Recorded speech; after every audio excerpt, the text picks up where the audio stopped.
விவசாயிகள் தான் விளைய வைத்த பொருட்களிலிருந்து பெறக்கூடிய லாபத்தை அதை 6 பகுதியாக பிரித்து ஒரு பகுதியை மன்னருக்கு கப்பப்பணமாக கட்டுவார். ஓ சரி சரி. அப்போ அப்ப கப்பப்பணம் வாங்கிதான் ஆட்சி நடந்திருக்கு. வரி வாங்கித்தான் ஆட்சியான்னு கேட்க கூடாது. ஆமா கண்டிப்பா. ஏன் அந்த மன்னன் ஒரு பணத்தை மக்களிடத்திலிருந்து பெறுகிறாங்க? ஏன் ஒரு பங்கு வாங்குறாரு? விவசாயிகளுக்கு தேவை மழை மாறி. ஆமா ஆமா. இந்த மாறி எடுக்கக்கூடிய மழை இல்லைன்னா அவங்களுக்கு விவசாயம் பண்ண முடியாது. கண்டிப்பா.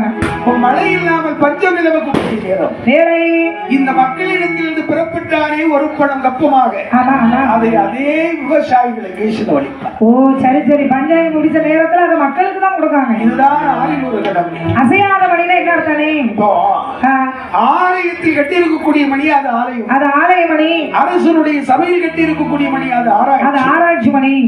ஆலயத்துல கோயில் நம்ம எல்லாரும் உட்கார்ந்து எல்லாரும் நிறைய பேர் உட்கார்ந்து இருக்காங்க.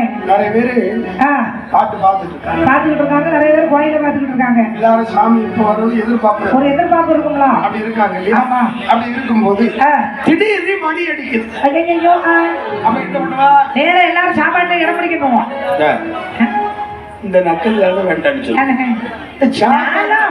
சாப்பாட்டுக்கு இடம் பிடிக்க போக மாட்டா. நீங்க பாத்துருக்கவங்க சாமி எடுத்து கையெடுத்து கும்பிட ஆரம்பிச்சு சாமி அப்படியே பார்த்து ஐயா குமரப்பராஜா அவரே வீட்டு ஐயான்னு கும்பிடுவாங்க. அவர் வந்து பிரசாத படிவிலக்கு எல்லாம் கொடுத்துட்டு போவார். ஆமா ஆமா ஆமா. ஆனால் அரசனுடைய சபையில் கட்டி இருக்கக்கூடிய மணி ஏன் அப்படி சொல்றா தெரியுமா? அது அசையாத மணி. அது ஏன் அப்படி சொல்லுதாங்க? மன்னனுடைய ஆட்சியில ஏதாவது குறை நடந்ததுன்னா நேரா போய் மன்னனை பார்க்க வேண்டிய அவசியமே இல்ல.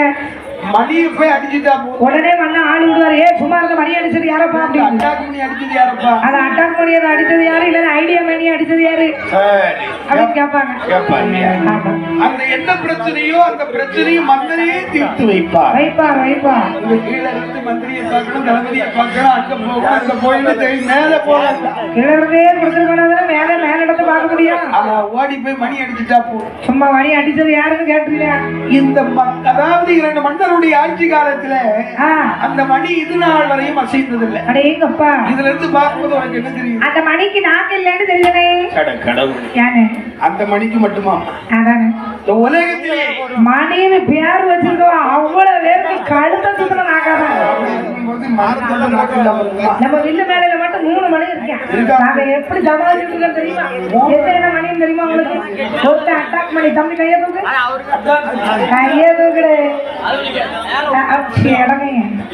அடுத்த மணி ஐடியா மணி. சின்னவள கை தூக்கு. அது ஐடியா மணி. அடுத்தால ஒரு மணி இருக்கு.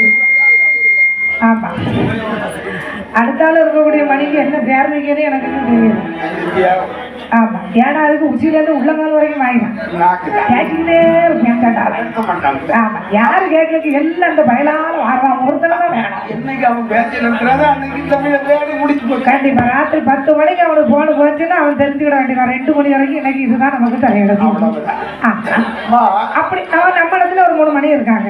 இந்த மன்னருடைய ஆட்சி காலத்தில் இதுவரைக்கும் எந்த மணி அசைந்ததில்லை சொன்னா இதுவரைக்கும் எந்த ஒரு குறையும் நடந்ததில்லை. உண்மையிலே அந்த நாட்டில் ஆட்சியில குறையும். அதைதான் இந்த ஆராய்ச்சி மணி உணர்த்துகிறது. அப்படியே வாழ்ந்து வரக்கூடிய நாளையில் அரசு மன்னனானவள் செப்பரிய பட்டணத்தில் தெய்வராஜன் பெற்றெடுத்த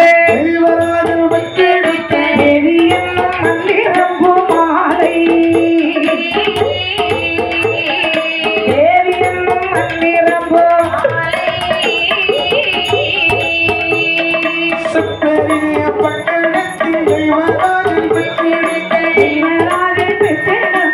தேவி என்னும் மந்திரம் பூமாலை. தேவி என்னும் மந்திரம் பூமாலை. மாலையிட்டு மனமோடித்து காலம் வேகி காலமாக காலமிகு காலமாக பெயர்க்கு சந்ததி இல்லாமை. பெயர்க்கு சந்ததி இல்லாமை.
அழகாகி அதாவது செப்பரிய பட்டணத்தை ஆண்டு வரக்கூடிய தெய்வராஜனுடைய மகளாகி மந்திர பூமாலை என்று சொல்லக்கூடிய தேவியரை கோலாண்டி ராஜவண்ணை கல்யாணம் பண்ணியிருந்தார். அங்கே கட்டரிப்பு கொட்டை ஆண்டு வருகிறானே கொத்தலப்பராஜனுடைய தேவியுடைய பேர் என்ன தெரியுமானே? தன்னிப்பத்தா. யாரு பெத்தா? அவன் பேரு தன்னிப்பத்தா. அந்த அம்மா பேரு தங்கப்பெத்தா. ஆனால் எல்லா செல்வங்களும் கொடுத்த ஈசல் இறைவன் இந்த தம்பதியர்களுக்கு பிள்ளை செல்வத்தை கொடுக்கவில்லை. குழந்தை இல்லாத குறை மனக்குறையாலே மந்திர பூமாலை தேவியரும் தன்னை பின்னாலும் மனச்சடவோடு இருந்து சரி பூமாலை தேவி கோனாண்டி ராஜனை பார்த்து சொன்னார். தன் மன்னவனை பார்த்து என்ன சொல்கிறார்? என் ஆசிவெல்லாம் அம்மா மந்திர பூமாலை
என் மனதிற்குள் இசைந்த பூபதியே சுவாமி 12 வயசுல எனக்கு கல்யாணம் பண்ணிட்டு வந்தீங்க.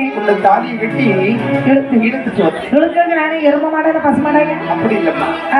உன்னை கல்யாணம் பண்ணி என்னோடு சேர்த்து அழைத்து. இப்ப எனக்கு எத்தனை வயதாகிறது? 32 வயசா? ராஜாத்திக்கு ஒரு அந்த அம்மாவுக்கு ஒரு 50 60 70 வயசு. அந்த ராஜாத்தி அவங்க இல்லையா? அன்று உன்னை திருமணம் முடித்து என்னோடு சேர்த்து அழைத்து வரும்போது அன்னைக்கு எப்படி இருந்தியோ அந்த குலத்தம் இன்னைக்கு கடுக்கு திரியடி. அண்ணே ஒரு விஷயத்த நல்லா தெரிஞ்சுக்கிடுங்க.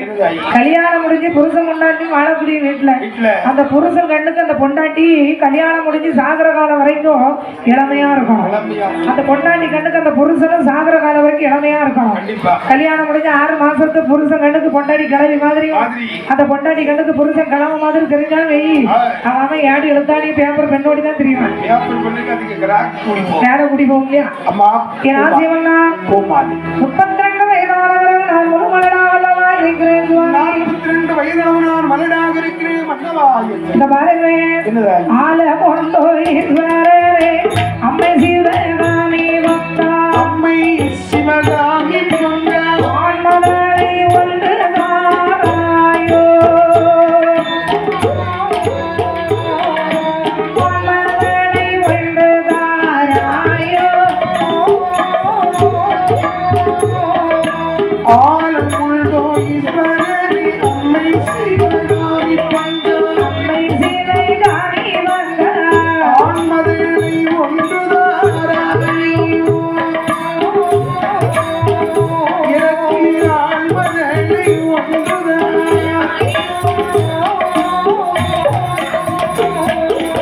ஆசை கொத்த தேசமதை ஆண்டு மூடி சூடுதற்கு ஆண்டு மூடி சூடுதற்கு அம்மையோரே சன்னதி வேண்டாமோ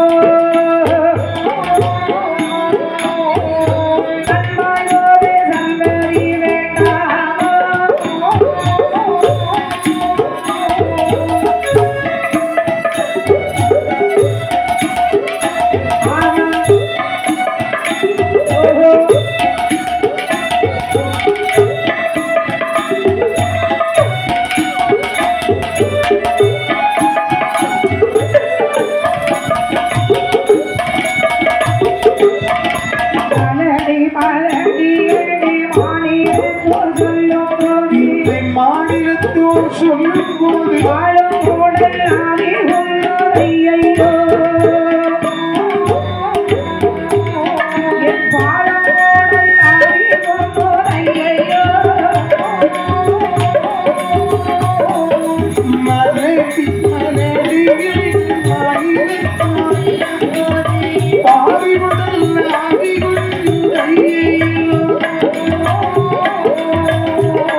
பெற்ற பிள்ளை